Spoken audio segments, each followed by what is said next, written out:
My name is Jane Nakano. I'm a senior fellow with the Energy Security and Climate Change program here at Csis. Thanks for those of you that brave the weather and temperature and be here. And it's a pretty punctual crowd, so I very much appreciate it because we have quite a bit to cover today.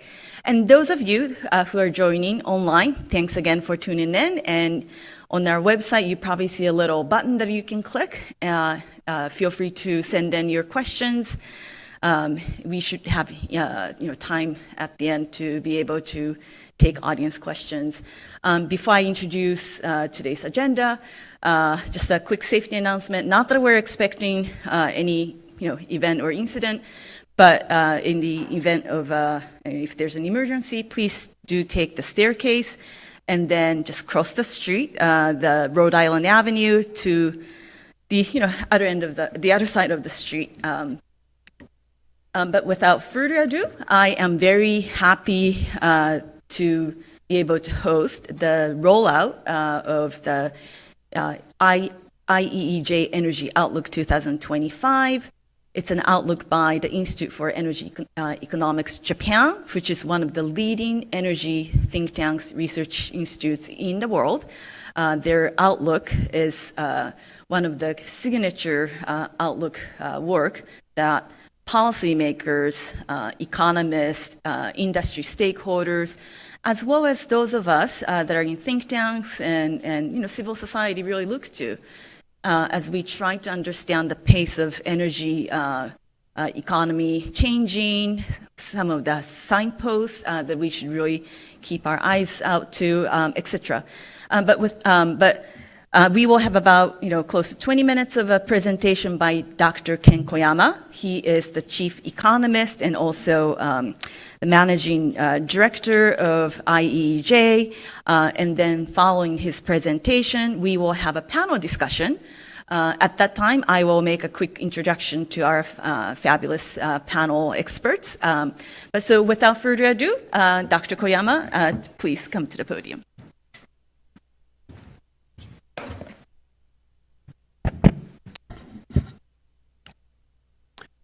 Jane, thank you very much for your kind introduction. Ladies and gentlemen, and friends and colleagues, very good afternoon to you all. My name is Ken Koyama from Japan, Institute of Energy Economics Japan. Today I am extremely happy to share my views on the prospect and challenge for the global energy landscape for the years to come, based on IEJ's outlook, which was published last October. We call it IEEJ Outlook. Every year we continue to make this annual exercise, mostly published in October. And firstly, I'd like to draw your attention that our energy future is so much uncertain. High-level uncertainty continue to exist, starting from the energy market price volatility, instability, and under the circumstance, we needed to pay great attention to the energy security, which will come back on later. But at the same time, we need to address the climate change issues, or in other words, decarbonization of our energy system is a kind of a must. So simultaneous achievement of energy security enhancement and decarbonization is really a very, very important task.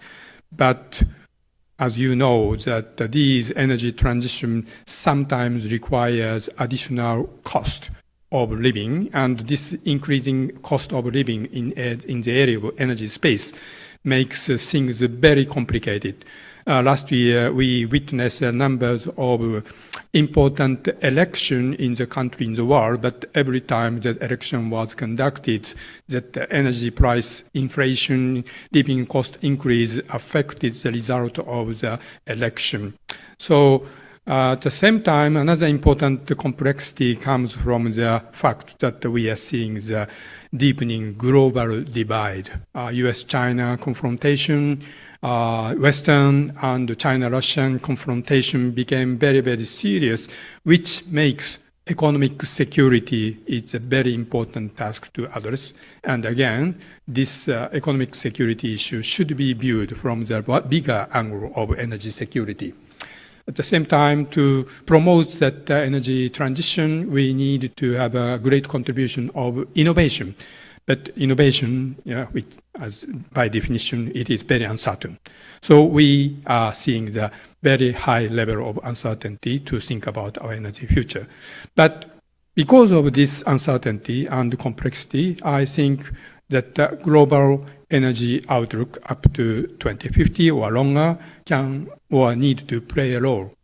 Our institute will try our best to provide a kind of information and analysis, but also global research think tank, Csis, of course, and other international organizations like IEA continue to provide that good resources for policy planner or decision maker by providing that long-term outlook.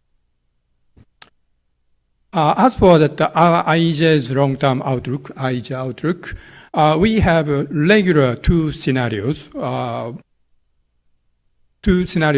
both for that kind of forecasting approach, which is quite different from the so-called backcasting analysis symbolized by the NZE, net zero emission scenario of IEA's view. And our two regular scenarios include one, the reference scenario, which describes the business as usual future. And the second scenario, advanced technology scenario, assumes the maximum introduction of advanced various areas of energy technology to enhance energy security and decarbonization as much as possible. And in addition to this regular scenario, we cover that kind of topic, a highlighted topic for every year. And the latest IEJ Outlook's highlight includes the importance of LNG analysis. And second one is risk scenarios for energy security, as again, that I'll come back on later. And also, we have made various special study in the form of box analysis, including vehicle life cycle analysis and others. But for the sake of time, probably today I will touch upon the regular scenario and highlight of this year. There is some element of box analysis provided in this slide, so you may make a reference to this box analysis. And also, please visit our institute homepage so that you can draw all the necessary data and slide in the form of Excel. And this first chapter simply illustrates that the global energy demand picture for the two regular scenarios. The blue line on the left-hand side picture indicates that global energy demand outlook up to 2050 in the reference scenario. As you can see, that in the reference scenario, global energy demand continue to rise. And even in the red line, that advanced technology scenario, the global energy demand start to decline, but the pace of decline is rather limited. And this is because of the continued growth in the demand in the emerging market or developing world, which is shown in the pink area. And by country, which is indicated in the right-hand side picture, now it is projected that India and ASEAN countries will become the major source of incremental global energy demand. Of course, everybody in this room knows very well, in the past 3 decades, China continued to play a significant role to increase the global energy demand.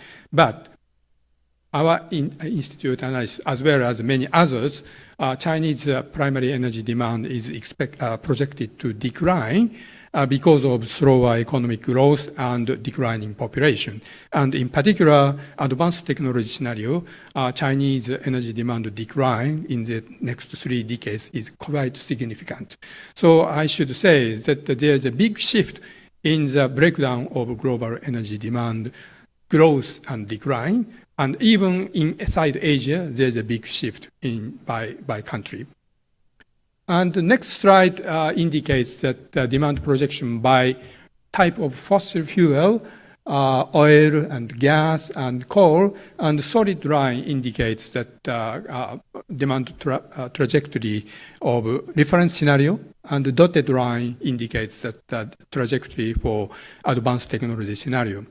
And in our advanced technology scenario, oil demand continue to rise, and gas demand will see a fairly steady and growth up to the year 2050, while the coal demand in the world is projected to decline even in the reference scenario. But in the advanced technology scenario, oil demand in the world will start to peak and very substantially decline toward the year 2050, mainly because of the contribution of new technology or fuel efficiency improvement in the area of transport sector. And the gas demand in the world will almost become flat, but not decline in our IEJ's advanced technology scenario, mainly because of the growth in the emerging economy, including those in Asia. And on your right-hand side picture, we'll see that the breakdown of the difference between the advanced and the reference scenario. For example, in the blue part, the most of the difference between the reference advanced technology scenario will come from the transport sector. And also, it will be seen for other contribution by power sector and the industry sector in the case of gas. And as you can see, that there are huge uncertainties over the future of fossil fuel demand for the years to come. But a fact remains that even in the advanced technology scenario, fossil fuel will account 55% in total global energy primary supply, which means that the world will continue to depend on fossil fuel. And in this context, that the security of supply or stable supply of fossil fuel remain very important challenges for the years to come. And this picture highlights the case for natural gas and LNG. And for the two pictures, upside will indicates that the global and regional by country demand supply of natural gas. But I will only touch upon that picture below, which shows that the global LNG demand for the reference scenario. IGA outlook indicates that in particular, that the LNG demand will be very resilient, and in the reference scenario, we will see a very steady or rapid growth in LNG demand, which is driven by many Asian developing countries. Of course, Japan, Korea, Taiwan will continue to be a major LNG importer, but India, China, and ASEAN country and other Asian economy will become a very significant market for global LNG players. But under the circumstance, IEJ analysis indicated that we will continue to need to secure the necessary investment in the area of LNG. This chart illustrates the need for the necessary investment, and the blue line indicates that the reference scenario global LNG demand, while red line indicates that the global demand for advanced technology scenario. As you can see that even in the advanced technology scenario, the global energy demand continue to rise up to 2040 and will stabilize, and 2050 there will be some decline, but the level of global demand will be higher than the current level. And more importantly, when you can look at the gray part of the picture, which indicates that the capacity of existing LNG capacity. As you know, that without investment, there is a natural depletion of capacity, so that the gap between the lines and gray part will be met by that additional capacity, which requires additional investment. In our calculation, that in average, 10 to 20 million tons of LNG per annum is needed for investment. Of course, from now up to 2030, there is a next wave of LNG capacity to come mainly from the United States. But up to 2050, we will continue to require that additional investment so that demand and supply gap should be met properly. Otherwise, we will see the rise in price, which will create lots of social, economic, and political problems, particularly in the poorer countries. This is a very important point. In the global energy market, when the price of global commodity increases, the most serious damage will be borne by the lower income country and lower income societies.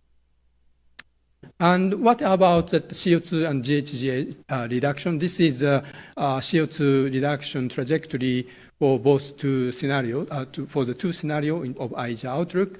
And the blue line indicates that CO2 emission reduction in the reference scenario, which indicates that the slight decline in globally. You may remember that the global primary energy demand in our reference scenario will see that the steady rise, but because of the increasing contribution of clean energy, that the CO2 emission for the reference scenario will be slowing and peaking out. But importantly, that the red line we'll see indicates that the global emission of advanced technology scenario, which you can see that almost a 60% reduction from the current level in the year 2050, which is very significant reduction. But significant, but not zero. So I think this is, in our analysis, it is quite hard to see that real zero emission status simply because of the existence of difficulty in the reduction in emerging economy, as well as reduction in non-power sector or heating demand. Decarbonization remains a very serious challenge. But the breakdown in the, between the two lines indicates that the major pillars of the contribution of CO2 emission reduction, of course, that every possible technology should be introduced in a full manner, but energy efficiency improvement, which is shown in the blue part, and renewable shown in the green part, and CCUS shown in the orange part will become the three major CO2 emission reduction contribution. But these three pillars have its own challenge or to be overcome. For example, in the case of energy efficiency improvement, you can see that the red line is energy efficiency intensity improvement for the emerging developing economy. So without a very significant improvement in developing world, it is quite hard to see the rapid and significant decline global CO2 emission reduction. As you know, that to promote that energy efficiency in developing world, it is still very hard because of the technological and economical and social constraint and barriers. For example, many countries still use that energy subsidies, which lead to the artificially low energy price. In the circumstance, it's not so easy to expect that a large chunk of energy saving or energy technology. And another important issue is lead time needed to have the actual implementation of energy efficiency improvement. This is simply because that the energy appliance has its own life cycle. It takes time to have the full effect of high energy efficiency appliance. Even now, we act and to start to introduce high efficient technology, the actual result of energy efficiency improvement will materialize probably later than the 2030 or 2040. Act now, but the result will come later. So it is quite tough to promote the energy efficiency in a big way. And as for the renewable energy, also that serious challenge exists. For example, in the right hand, you can see that the 2050 power generation mix, the global power generation mix, in which that the variable renewable wind and solar green part will account around 60% of global power generation mix. that the 6% VRE requires a huge amount of integration cost by installing the grid, enhancing the grid or storage, and which requires technically and economically very, very serious. Of course, this is a global average. Some countries' share of VRE can be much, much higher, maybe 70% or 80%. As you may know, that last month, that the Japanese government drafted our strategic energy plan, in which 2040 Japan's target is 40 to 50%, not reaching to 60%. So global 60% VRE share is not met easily, in my view. And another issue of CCUS, the point here is the contribution of CCUS will come probably later than 2035 or 2040. Of course, that everybody is now very keen and very, very active to promote the CCUS and CCUS concept. But again, if that the CCS contribution become visible, I think it will become later. And to reduce the CO2 GHG emissions significantly in the year 2040 and 2050, again, we need to act now. For your information, and now Japan is trying to move CCS quite seriously. We have its own act and law, and we are doing a feasibility study for several projects. But again, it will be a long-term challenge for us. And highlight for this year included energy security risk analysis. Because of the times that I cannot go into detail and touch to explain the detail, but we have identified 5 major eminent energy security risk in the current energy market environment. First one is, just as mentioned in the case of LNG, we may face that fossil fuel underinvestment risk. And the point here is that, again, if that underinvestment happens, the global fossil market, including oil market, gas market, LNG market, may face that higher and very, very volatile price, which creates a big problem for everybody, in particular for the lower income society. And the second issue risk includes that, of course, the traditional, but nowadays geopolitical risk, starting from the Middle East, and also that Russia, Ukraine, and probably for the years to come, we may face a serious geopolitical risk in East Asian countries because of the various geopolitical problems remain unsolved here in Asia. But again, that in this category, IEJ latest analysis includes that new risk of unexpected big change in policy. Major countries' energy and climate policy can change very unexpectedly in a big way, and potentially that this will give us a very serious potential uncertainty over the future of energy, future of our energy. And the third one is very, very topical one, that now we are seeing that growing power demand supported by many factors, but nowadays we are all seeing that the impact of new IT revolution, or in other words, DX, digital transformation, and AI or data center or various new elements will lead to the growing power demand, and this will change the perception in the policy people or industry people. I think that everybody knows very well that this is the front runner of this issue is, of course, the United States. But now in Japan, this issue become very, very imminent.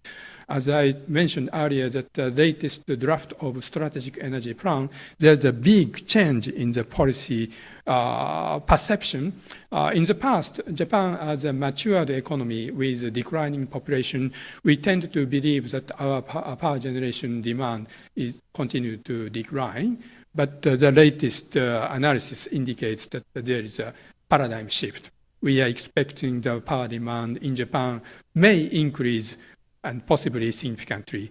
How to address the power market security of supply at the affordable prices and with zero emission power generation can become very important. So this is a very important topic for us. And fourth one is again that a very, very topical one, and the critical mineral and clean energy investment over dependence on specific source became a serious challenge for energy and economic security for the future. And the fifth one also is very, again, important, and we identified that the cyber attack in our energy system can become very, very serious.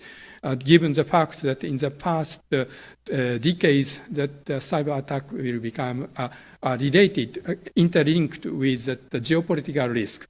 So in the future, we may continue to be very cautious about the issue related to cyber attack. This picture, I will skip this picture. And this one indicates, I use this picture from the IEA's picture, which indicates that from the mining to resource processing and other supply chain, all the important strategic commodity or strategic goods and production supply capacity in the important supply chain can be dominated by specific countries. Of course, the significance is that in the normal circumstance, over-dependence cannot be a problem. But as you may know very well, in the past half century, we at least had two experience that over-dependence on the specific source on the strategic commodity can create a serious problem. Of course, the first one is 1970 oil crisis, when the world depended too much on Middle East oil. And the second one is 2022, that Ukraine crisis, when the European nation in particular depended too much on Russian energy source. As I said, that overdependence will come from the fact that these sources are economically very competitive. That's the remaining fact. But in a normal circumstance, it's fine. But in any strategic issues, can create a serious burden or problem for our society. So this is the conclusion. I'll stop here, and thank you very much for your attention. I'm very happy to join the panel discussion. Thank you very much. Thank you so much, Ken. And your visit to Washington comes at an extremely interesting time, as you know, in the heel of several energy-related executive orders that came out in the last, 36 hours, perhaps, roughly speaking. So I wanted to sort of bring, make our conversation today a little more sort of I wouldn't say U.S. focus, but how, your work, the IEJ's energy outlook may sort of, interact with what's starting to happen here in the United States, both from policy making, but then also obviously the market dynamics, the reality here. And one of the key findings from your outlook is the importance of LNG in the energy transition. So I wanted to, from the get-go, dive into this topic. As you know, there was the DOE study that came out at the end of the Biden administration, and one of the day one Trump administration actions was to lift off the ban. And so let me actually start with Dustin, because I'm sorry, I promised to introduce. So I'm very pleased to be joined by two of the leading experts on oil, gas, U.S. Energy market and policy issues in town. So I guess to my farthest to the right is Dustin Mayer. He is the Senior Vice President of Policy, Economics, and Regulatory Affairs at API. And then to his left is Ruth Liao. She's been covering LNG for a couple decades, many decades, but currently she's the LNG reporter with the Bloomberg News.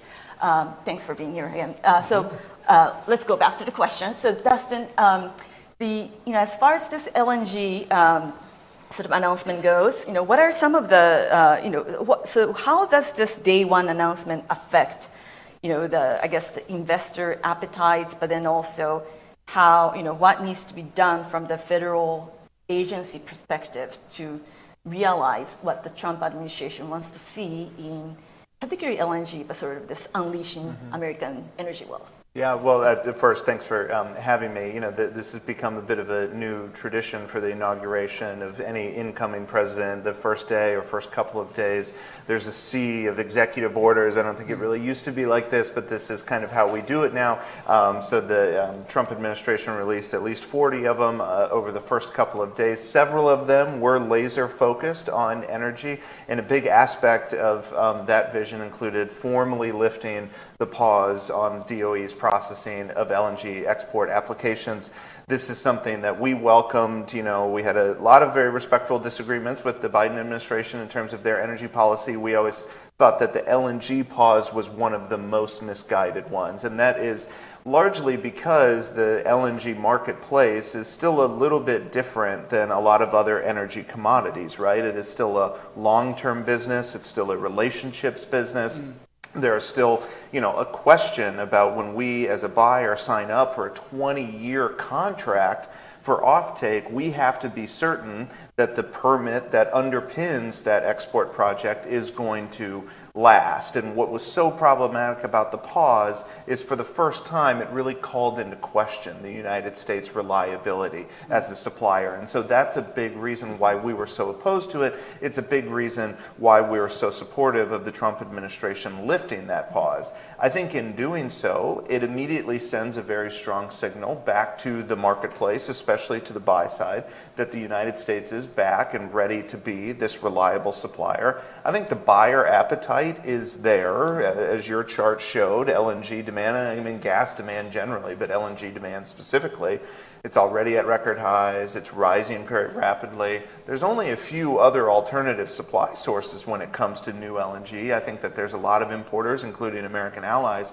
who would love and prefer to get that gas from the United States. I think this day one executive order sends a clear signal that we're open for business and that they can do exactly that. There's still a lot for them to do in terms of actually processing these applications and getting the permits issued and finalized.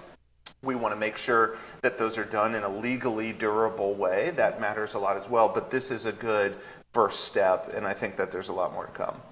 So, Ruth, from the market impact side, so how do you reassess? I mean, now that obviously, as Dustin said, this won't, the companies won't necessarily just, jump in right away. But what's your sense of how the US LNG liquefaction capacity build out may look like now that the pause is, in the rear view mirror, but it has actually, shook some of the, I guess, potential buyers in some of the allied countries, right? But what's the overall sort of market prospect, liquefaction capacity, but also future sort of investor appetite? And then if I could also just ask you, how does the U.S. competitiveness as an LNG exporter may look like? I don't know if you also, follow some of I mean, I know you do. You look at globally, but Russia, of course, how is Russia ready to come back in if there's some sort of resolution to what's happening in Ukraine? Russia is, after all, one of the largest exporters or the producers of fossil fuels. What does it mean for the U.S. competitiveness in the market? Yeah, great questions. And again, Jane, thank you so much for having us in this discussion. And I'll piggyback on a lot of Dustin's points and, the attractiveness of buying U.S. LNG exports, not just from a market perspective, but from a geographical, diversification perspective as well. I think that lifting of the pause really eases some of that regulatory risk that Dustin had mentioned, and I think it sets the tone for commercial discussions to, kind of pretty much resume where things had left off when the moratorium was first put into place. Of course, there is not going to be rubber stamping of approvals, as Dustin mentioned. There's still going to be some consideration after the comment period from the Department of Energy. And I think commercially, it'll still come down to project by project, looking at costs, the terms of a contract, and kind of what the needs of buyers will be, because Europe and Asian countries also will have different needs, different volumes, different durations, as they're looking into their own profile mixes of their own demand.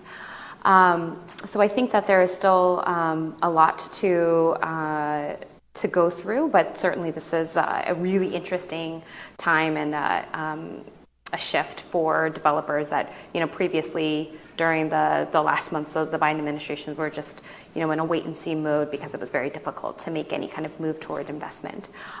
Your question about Russia, of course, places a lot of, I think, emphasis on security of supply and the risk that, has been hovering over Europe since the invasion of Ukraine. And, I think that there still would be a lot of steps to happen to even consider, what would a supply source resume look like. But I think certainly from a U.S. perspective, we've seen, especially in the last few weeks of the Biden administration, a flurry of new sanctions that were enacted. And, in some ways, sanctions seem to also be picked up from the incoming Trump administration as well. So it's not as though that risk will be necessarily eased just because, we're changing presidents. But I think that's definitely going to be looked at and watched. It definitely seems further out, but I think at the same time, for U.S. project developers, it's very much a negotiating tactic to use when talking with, U.S. allies and also countries looking to diversify away from previously, either Russian supply or elsewhere. Ken, when you were sort of finalizing this study or this outlook, what were some of the ways that you tried to sort of address a lot of uncertainties associated with, for example, Russia supply, sort of, between now and 2050? How would you account for, you already, made it clear that there are a lot of uncertainties, but particularly in Russia, I'm curious how, your outlook tried to address the range of, ways that this can go. Yes, Jane, again, thank you very much for your great question. I think that future of Russia is, of course, uncertain. But given the fact that under the current scenario or current condition continues, it can be very difficult to expect that Russian oil and gas LNG supply can increase. Or in other words, in the longer term, it may continue to see some constraint for investment or introduction of new technology, which leads to the potentially lower supplies. So this is a kind of a base scenario. And we do not have any special scenario for specific to Russia. For example, once there is some peace is recovered and Russian oil and gas LNG can go back to the market in a big way, which can be possible in theory, but we did not incorporate that kind of scenario. It's a more geopolitical and political problem, so that we did not accommodate that kind of scenario in our long-term regular two scenario. Yeah. But clearly, it is a very important question for us because Russia used to, and in some ways, still a very important energy supplier to Japan. In case of LNG, we continue to import Sakhalin-2 LNG as one of the key energy supply source for Japan. The share of Sakhalin-2 is less than 10%, but it's not small. It is important. So, and more importantly, Sakhalin LNG supply is, I should say, very competitive priced LNG supply to Japan. If we decided to go away from Sakhalin-2 at the time of the crisis in 2022, we in Japan need to pay a lot more for the alternative supply, which creates another big problem. Russia is also one of the, closest sort of suppliers in, Asia Pacific yes, and in Japan. That's right. But speaking of also sort of, proximity and then, the resource wealth, I can't help but talk about Alaska. So Alaska was another, executive order that came out with a lot of details. Let me go back to you, actually, Ruth, if I may first. So from the market perspective, Alaska has a long history as far as LNG trading relationship goes, with Japan, I think it started back in 1969 Yep. and on and off and what have you. But right at the moment, I think there's a movement to separate the pipeline construction within Alaska and then perhaps look at the LNG export part separately. But how, so given, the new administration's focus on Alaska, but then also, as Ken said, that Asia's appetite is still very strong for LNG. How would you see the prospect for projects like Alaska going forward? And Dustin, so that you can start thinking. So, how does that say about, I guess, the overall the investor appetite? The whole discussion or notion or concern over the stranded asset. Is it pretty much gone for now? How would the investors and pension funds and all these people may respond to this growing momentum around the investment? Because again, one of the concerns highlighted in the outlook is the underinvestment in fossil fuels. Yeah, I guess I'll just start from a market perspective. I think, Alaska is a project that is still being considered, from buyers and perhaps getting a new look because of the attention that it has been received from the current administration. It has been a planned project for many years. And the estimated project costs are quite high in comparison to, the otherwise so-called brownfield expansions of the existing import terminals along the U.S. Gulf Coast that, bolted on liquefaction capacity.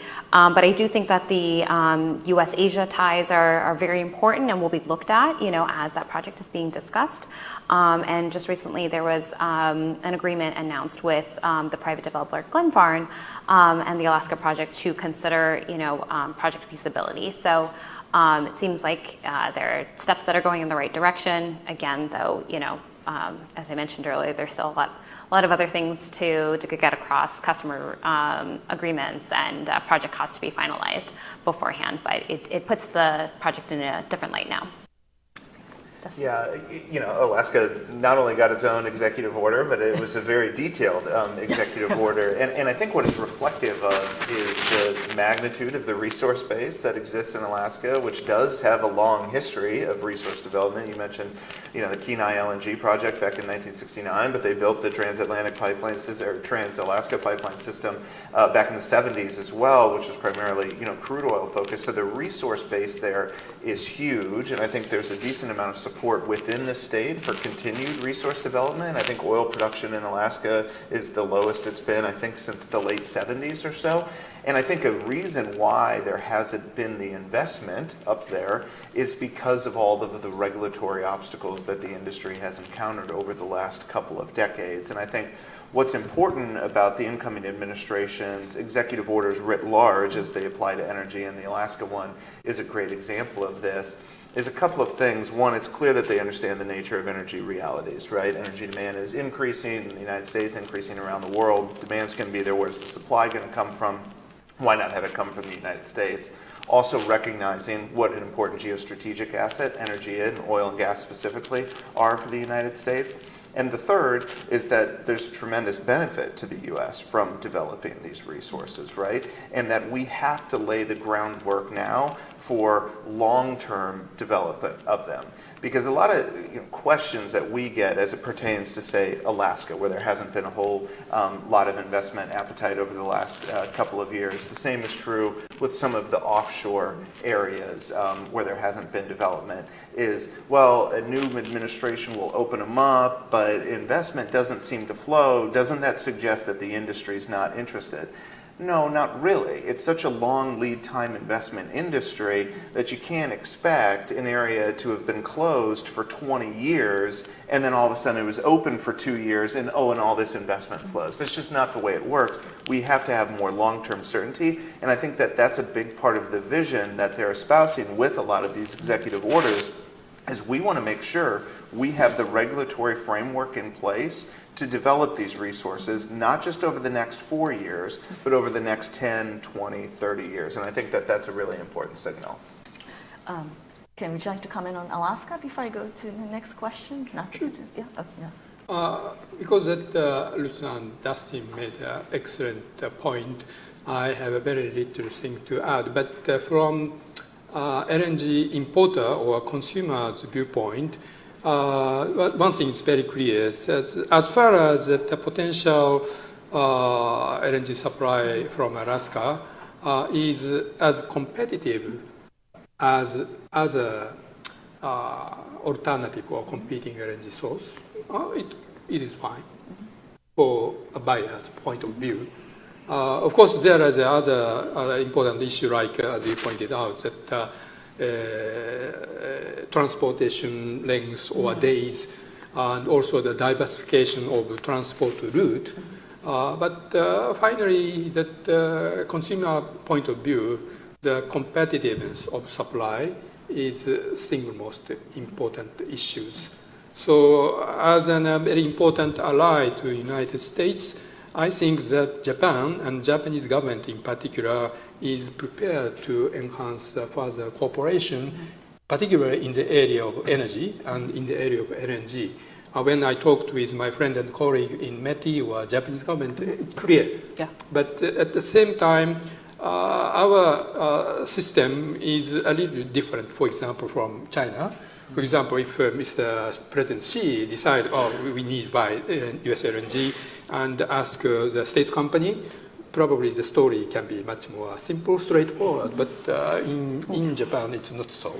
And I think that the competitiveness in the marketplace can very, very important. In particular, for power and gas market in Japan is quite liberalized. So I think that I think this is the single most important issue for me. That's my perspective. Yeah, thank you. I also want to get all of your thoughts on sort of a lower carbon, sort of fuel opportunities. So I guess let me start with you, Ken. In this outlook, there wasn't a lot of discussion on hydrogen. Yeah. Right. So what does that mean? Like, how do we understand the relative sort of now focus on hydrogen? Yes. Okay. Thank you, Jane. And in this point, that I would like to repeat that our concept of scenario building. Okay. The first reference scenario is a business as usual future, and advanced technology scenario assumes a possible maximum introduction of technologies. So, which means that in every aspect of technology introduction, IJ expert made a respective technical judgment, okay, how that the technology can be introduced in these marketplaces. So every year we make an analysis for this expert judgment, seeing what is happening now in the real world and what is likely to happen for the years to come. So under the circumstance, probably I should say that reality was difficulties to introduce hydrogen is recognized well in the last, but in particular that the last year or last 2 years. Of course, if we need to achieve, for example, net zero emission, the great contribution from new technologies such as hydrogen is a must. Without this contribution, we cannot reach that net zero emission status. Yeah. So again, because that our scenario is not the backcasting, we are based on that judgment, yes, on the reality and real possibility. And of course, we in Japan is quite keen to promote hydrogen utilization. For example, probably you know very well that we had a green transformation initiative in which already 3 trillion yen was allocated for the introduction of hydrogen. Probably this subsidy system is the largest in Japan, in the world, in terms of the money being spent. But 3 trillion yen, large enough, but not too large enough to introduce every possible hydrogen project. Given the fact that the 15 years contract term, maybe 2 or 3 projects should spend all the 3 trillion yen. Yeah. But we are hoping that this mechanism can pave the way to follow other projects to be realized. But we understand the difficulty of making hydrogen inroad in a big way. Yes, understand. Ruth, let me ask you, so it's a little bit on a different topic from the outlook, but there's this electricity, growing electricity demand for data centers and AI. And in the U.S., in my view, at least for the foreseeable future, in the next few years, natural gas is still the dominant fuel that can help meet that growing demand. Would you see, how do you see the effect of power demand for natural gas potentially competing with the LNG export? Yeah, it's a great question. I think one that's going to be very much looked at is, utilities are assessing the demand needs and at what trajectory. But, it's important to keep in mind that the U.S. is still the largest exporter of LNG globally, and then that capacity is set to double with the projects currently under construction, and then with the pause listed, any others that would make a final investment decision. But the need to backfill those projects, that's going to be an ongoing incremental demand that I think gas suppliers are going to be looking at, in the short to near term.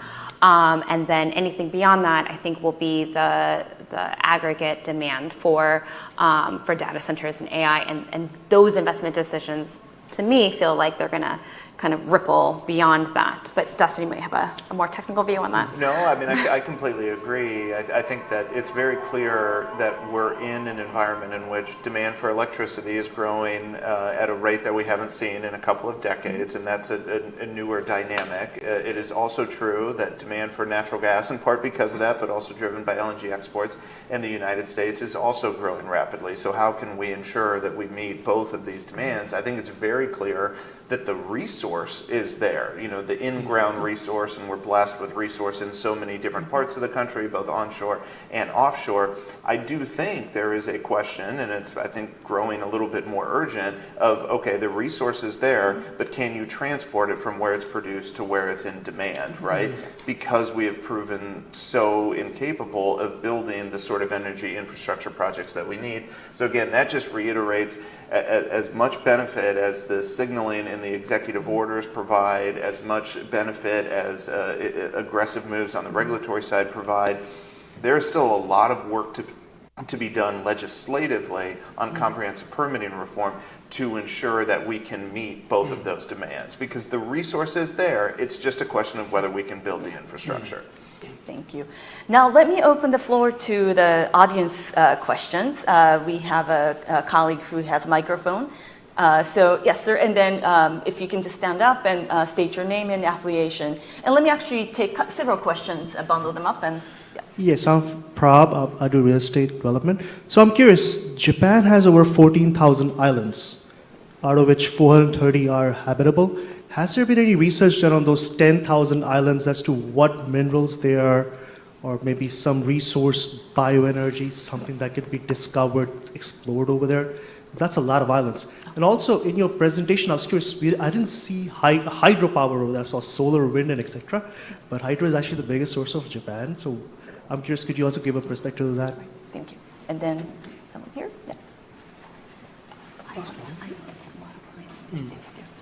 Hello, my name is Angela Ortner. I am an undergraduate student at the University of California, San Diego. My question is targeted towards IEEJ, but also applies to any other efforts regarding energy alternative supplies.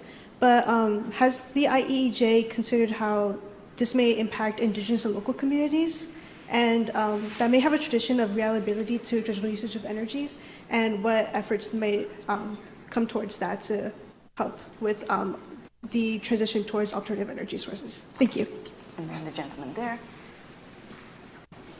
Hi, thank you very much. My name is Nari Miura. I'm with the GR company. I have two questions. One is when the outlook for 2050 was produced, I was wondering if the potential natural disasters and the resilience of the LNG facilities were accounted.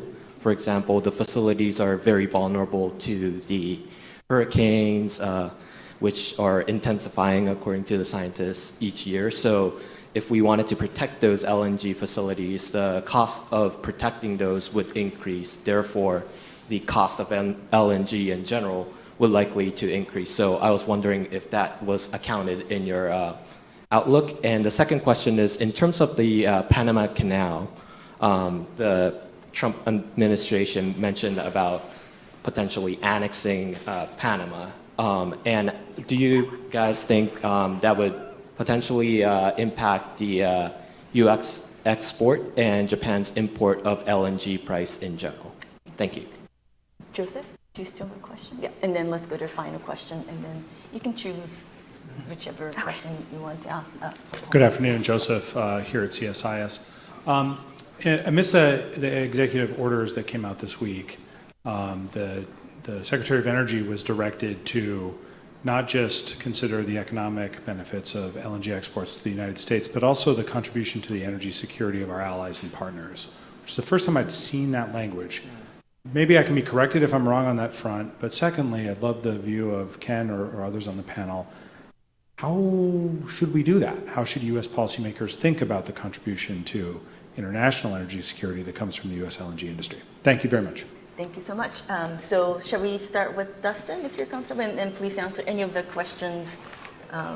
Yeah, sure. So some good questions there. I suspect that you probably wish that you were back in San Diego instead of in freezing Washington, D.C. today. I wish I were there myself. But so good questions. I do think on the operational front, in terms of how energy infrastructure projects are prepared to withstand weather events. The industry in the United States has a long history of operating in the Gulf Coast, which has always been kind of the epicenter of hurricane activity. And I think if you look back over the last several years of when the US LNG industry really started, I think we've gotten better and better at both predicting what those events will be and preparing for the impacts. And I think that it's become a pretty good track record of really not even experiencing significant outages, or if there are outages, coming back online as quickly as possible. But I think that there's still a lot to learn there. To Joseph's question about, how do you study the actual national security impacts or benefits associated with exports, in this instance of LNG, one of the things that I think was interesting is a good place to start is to ask our allies, right? One of the areas that was the reasons that was so frustrating behind the LNG pause is I felt like you had quite a bit of statements and perspective out there from some of our biggest and most important allies saying, hey, we're a little nervous about this. We actually kind of need US LNG now more than we ever have. The role of US LNG in displacing Russian pipeline gas in the 2022 timeline is very obvious. And it always seemed a little obtuse to us that the administration seemed to be deaf to those concerns. So I think at the very least, that would be a good place to start, is just to ask our major importing allies, what role do you see US LNG playing in your energy future? I think that would be a good place to start. Thanks, Dustin. Ruth? Yeah, I liked your question about, the impact on indigenous communities, because I think that is a question that comes up with LNG export developers, particularly in Canada, as LNG Canada is about to start up and come online, and there's other projects that are in development. Even in the Gulf Coast states in the U.S., there are some indigenous communities that do get a say in terms of signing off on the various state and federal level permits. So that is very much part of that discussion. And I think also with the considerations, not just the economic implications of increased LNG exports, but what the social impact would be. And yeah, hurricane risk, I would just echo, it's not just the operating projects, but the ones under construction as well. These are massive sites, big properties along the Gulf Coast, and hurricane predictions are really interesting, especially during the months of hurricane season, and it really depends in terms of track and intensity and what exactly happens. So I think it's definitely going to be part of that seasonal volatility that occurs in LNG, and certainly climate related. That also speaks to demand for power. Where we see drought, where we see increased power demand during incredibly, periods of intense heat, Middle East and in Asia in particular, that's also going to drive up gas demand. So not just on the supply, but on the demand side as well. And Joseph, that's a great question. I think the responsiveness of importers is going to be one I'll be, really fascinated by. Ken, you have the last. Okay, I will take the question raised by the gentleman over there. Firstly, that yes, it's true that Japan is an island country, and we try to find domestic energy-related resources as much as possible. But the fact remains that still that our firstly fossil fuel resources are quite limited in our past effort, although we made a serious effort to find the resource there, but that's why we are very much import dependent. But on top of that, we recently tried to find another untraditional resource like methane hydrate or minerals. In the case of minerals, we try to find these resources not near Japan, but also that in the area of Japan's EEZ. But again, there is a problem that resource under the ground and resource which can be utilized in economic and socially, environmentally manageable way is a different story. So far, unfortunately, we tend to think that all the resources are extremely high cost. So we cannot develop these resource potential under the ground or in the seabed. So if we can be successful to develop technology and reduce cost and develop the resource in the environmentally friendly manner, that can help Japan, but so far it still remains unsolved problem. And as for your question about hydropower, actually in the 1950s and the early 60s, hydropower used to be the major power supply source in Japan. But at this moment, almost all of substantial supply potential of hydropower was already developed. And when Japanese economy started to experience a rapid growth in the 60s and 70s, that additional hydropower generation is quite difficult, and we need to find out another reliable and competitive energy source, which was, in that case, oil, in particular the Middle East oils. So hydropower potential still remain in the small mini hydro level, but I think it is quite tough to expect that the hydropower additionally became a very important source of energy or power generation in Japan. And that. Perfect. 1 hour went by so quickly. I definitely invite everyone to check out the IEJ's Energy Outlook 2025 for greater details and wealth of analyses. And please join me in thanking Ken, Ruth, and Dustin for their insights. And thank you for the conferencing audiovisual staff as well as